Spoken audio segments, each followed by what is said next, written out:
Welcome to Plutus academy, जहां पर हम डेली करंट अफेयर्स लेकर आते हैं जो bank, SSC and other government exam के लिए बहुत ही इंपॉर्टेंट है। तो चलिए बिना देरी के हम वीडियो को स्टार्ट करते हैं। फर्स्ट टॉपिक है हिमाचल दिवस 15 अप्रैल 2025। इसके इतिहास और महत्व को समझते हैं। हर साल 15 अप्रैल को हिमाचल दिवस मनाया जाता है, जो स्वतंत्र भारत में हिमाचल प्रदेश के एक प्रांत के रूप में गठन की याद दिलाता है। यह महत्वपूर्ण दिन है जो हिमाचल प्रदेश की समृद्धि, सांस्कृतिक विरासत और विकास यात्रा और यहाँ के लोगों की एकता को दर्शाता है। भारत का सेब राज्य कहे जाने वाला यह प्रदेश अपने सुंदर परिदृश्यों, बर्फ से ढकी पहाड़ियों और जीवंत परंपराओं के लिए भी प्रसिद्ध है।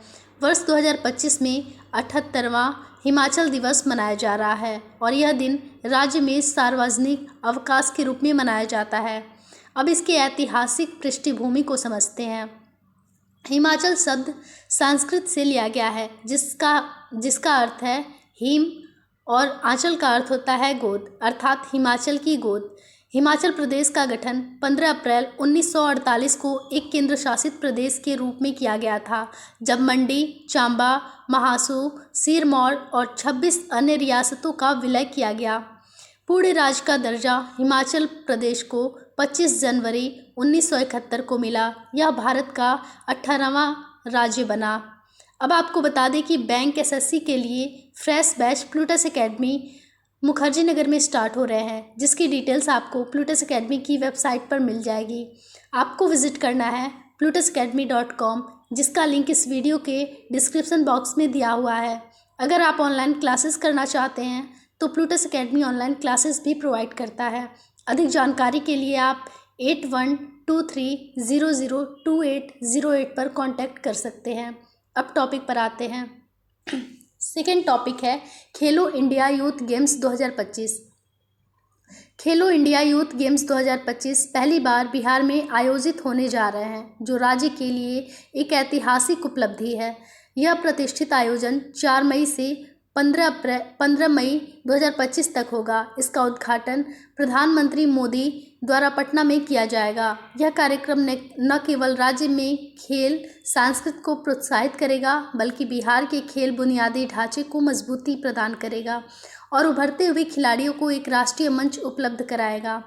14 अप्रैल 2025 को आयोजित उद्घाटन समारोह के दौरान बिहार के मुख्यमंत्री नीतीश कुमार और केंद्रीय खेल मंत्री मनसुख डाविया द्वारा कार्यक्रम का लोगो, शुभारंभ और थीम सॉन्ग का अनावरण किया गया। यह समारोह मुख्यमंत्री सचिवालय संवाद हॉल पटना में संपन्न हुआ। थर्ड टॉपिक है कुन्नू से गांधी सागर तक चीतों के स्थानांतरण को मजबूती दी गई।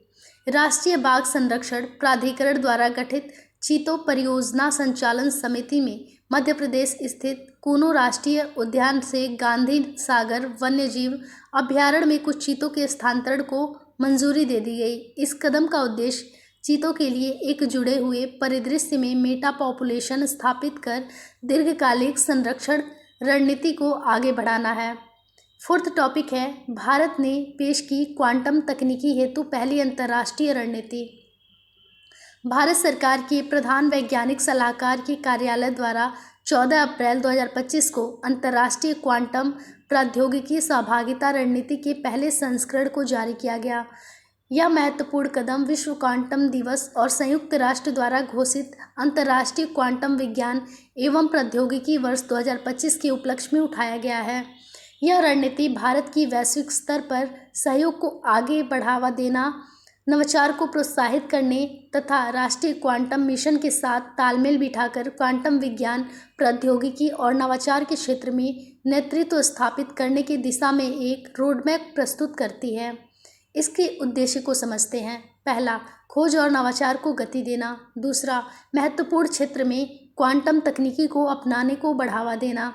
थर्ड, क्वांटम सुरक्षा के माध्यम से रणनीतिक स्वायत्त सुनिश्चित करना। फोर्थ, द्विपक्षीय और बहुपक्षीय सहयोग को सशक्त बनाना। फिफ्थ, अंतर्राष्ट्रीय मानकीकरण प्रयासों का समर्थन करना। फिफ्थ टॉपिक है मार्च 2025 में थोक मुद्रास्फीति घटकर 2.5% रह जाएगी। भारत में थोक मूल्य सूचांक आधारित मुद्रास्फीति मार्च 2025 में घटकर 2.5 रह गई, जो फरवरी 2025 में 2.38% थी। यह जानकारी 15 अप्रैल 2025 को सरकार द्वारा जारी आंकड़ों में की गई।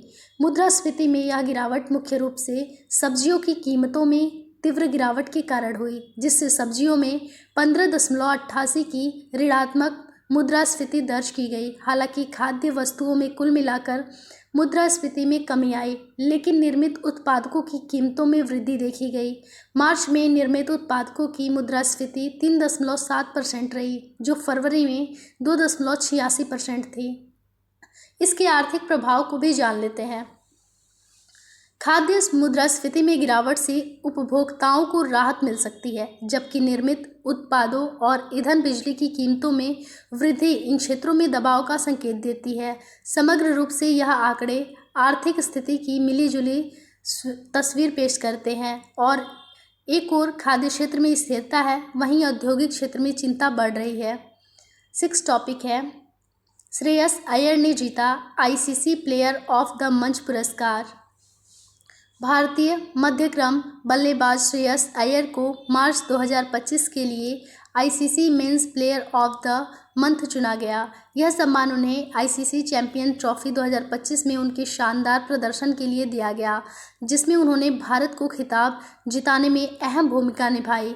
अय्यर ने पूरे टूर्नामेंट में कुल 243 रन बनाए। उन्होंने इस खिताब की दौड़ में न्यूजीलैंड के जैक डफी और राचिन रविंद्र को पीछे छोड़ा। इस तरह भारत के लिए यह लगातार दूसरा महीना रहा जब किसी भारतीय खिलाड़ी ने यह सम्मान जीता। फरवरी 2025 में यह पुरस्कार शुभमन गिल को मिला था। श्रेयस अय्यर के दबाव भरे मुकाबलों में लगातार अच्छे प्रदर्शन में उन्हें भारतीय अंतर्राष्ट्रीय क्रिकेट टीम में एक मजबूत और विश्वसनीय खिलाड़ी के रूप में स्थापित किया गया। 7 टॉपिक है, मेघालय ने आधार वेरिफिकेशन में बेहतरीन काम के लिए UIDAI से 2 पुरस्कार जीते। मेघालय को भारतीय विशिष्ट पहचान प्राधिकरण द्वारा 2 श्रेणियों में सर्वश्रेष्ठ प्रदर्शन करने वाला राज्य घोषित किया गया है। बच्चों के अनिवार्य बायोमेट्रिक अपडेट और वयस्क आधार नामांकन को सत्यापन। ये पुरस्कार 8 अप्रैल 2025 को नई दिल्ली में प्रदान किए गए हैं, जहां सामान्य प्रशासन विभाग के आधार नोडल अधिकारी शाई कुपारवार ने राज्य की ओर से यह सम्मान प्राप्त किया।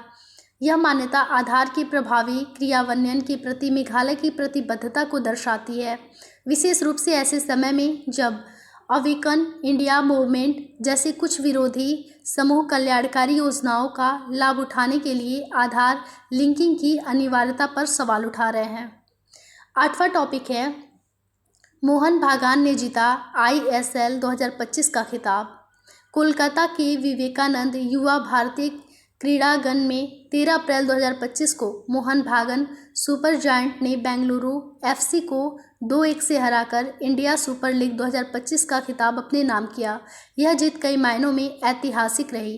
पहली बार किसी टीम ने घरेलू मैदान पर ISL फाइनल जीता और मोहन बागान पहली टीम बनी जिसने लीग शील्ड और ISL ट्रॉफी दोनों ही एक सीजन में अपने नाम किया।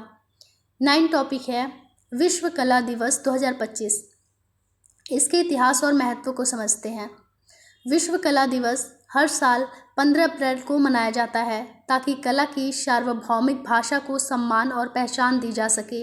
यह दिन महान चित्रकार लियोनार्डो दा विंची की जयंती को समर्पित है, जो रचनात्मक शांति और अभिव्यक्ति की स्वतंत्रता का प्रतीक माने जाते हैं। यह दिवस सांस्कृतिक विविधता, सामाजिक एकता, भावनात्मक कल्याण और कलात्मक स्वतंत्रता में कला की भूमिका को उजागर करता है। इस दिवस की शुरुआत 2012 में इंटरनेशनल एसोसिएशन ऑफ आर्ट द्वारा की गई, जिसका उद्देश्य कला शिक्षा को बढ़ावा देना और सभी विधाओं के कलाकारों को सम्मान देना है। यह दिवस विश्व भर के प्रसिद्ध और कम ज्ञात कलाकारों को सम्मानित करता है। यह कला शिक्षा का समावेशी शिक्षा एक अभिन्न हिस्सा माना जाता है। यह अभिव्यक्ति की स्वतंत्रता और सांस्कृतिक कहानियों को आगे बढ़ाने में सहायक है। साथ ही यह चित्रकला, संगीत, नृत्य, लेखन, सिनेमा और डिजिटल कला जैसी सभी प्रारूपों को प्रोत्साहित करता है। 10 टॉपिक है, स्कारैब बीटल की 6 नई प्रजातियां खोजी गईं। भारत की समृद्ध जैव विविधता एक बार फिर वैज्ञानिकों को चौंकाने में सफल रही। पूर्वोत्तर भारत और पश्चिम घाट जैसे 2 जैव विविधता हॉटस्पॉट में स्कारैब बीटल की 6 नई प्रजातियां खोजी गई। यह खोज प्रतिष्ठित वैज्ञानिक पत्रिका जूटॉक्सा में प्रकाशित की गई और इससे क्षेत्र की विविधता की विशालता और निरंतर संरक्षण की आवश्यकता पर बल मिलता है। यह खोज न केवल वैज्ञानिक दृष्टिकोण से महत्वपूर्ण है, बल्कि जैव विविधता के प्रति जागरूकता, संरक्षण और अंतर्राष्ट्रीय साझेदारी को भी प्रोत्साहित करती है। ये थे आज के करंट अफेयर्स के कुछ इंपॉर्टेंट टॉपिक। बाकी आप डेली की करंट अफेयर्स से अपडेट रहने के लिए प्लूटस एकेडमी को लाइक करें, शेयर करें और सब्सक्राइब करें।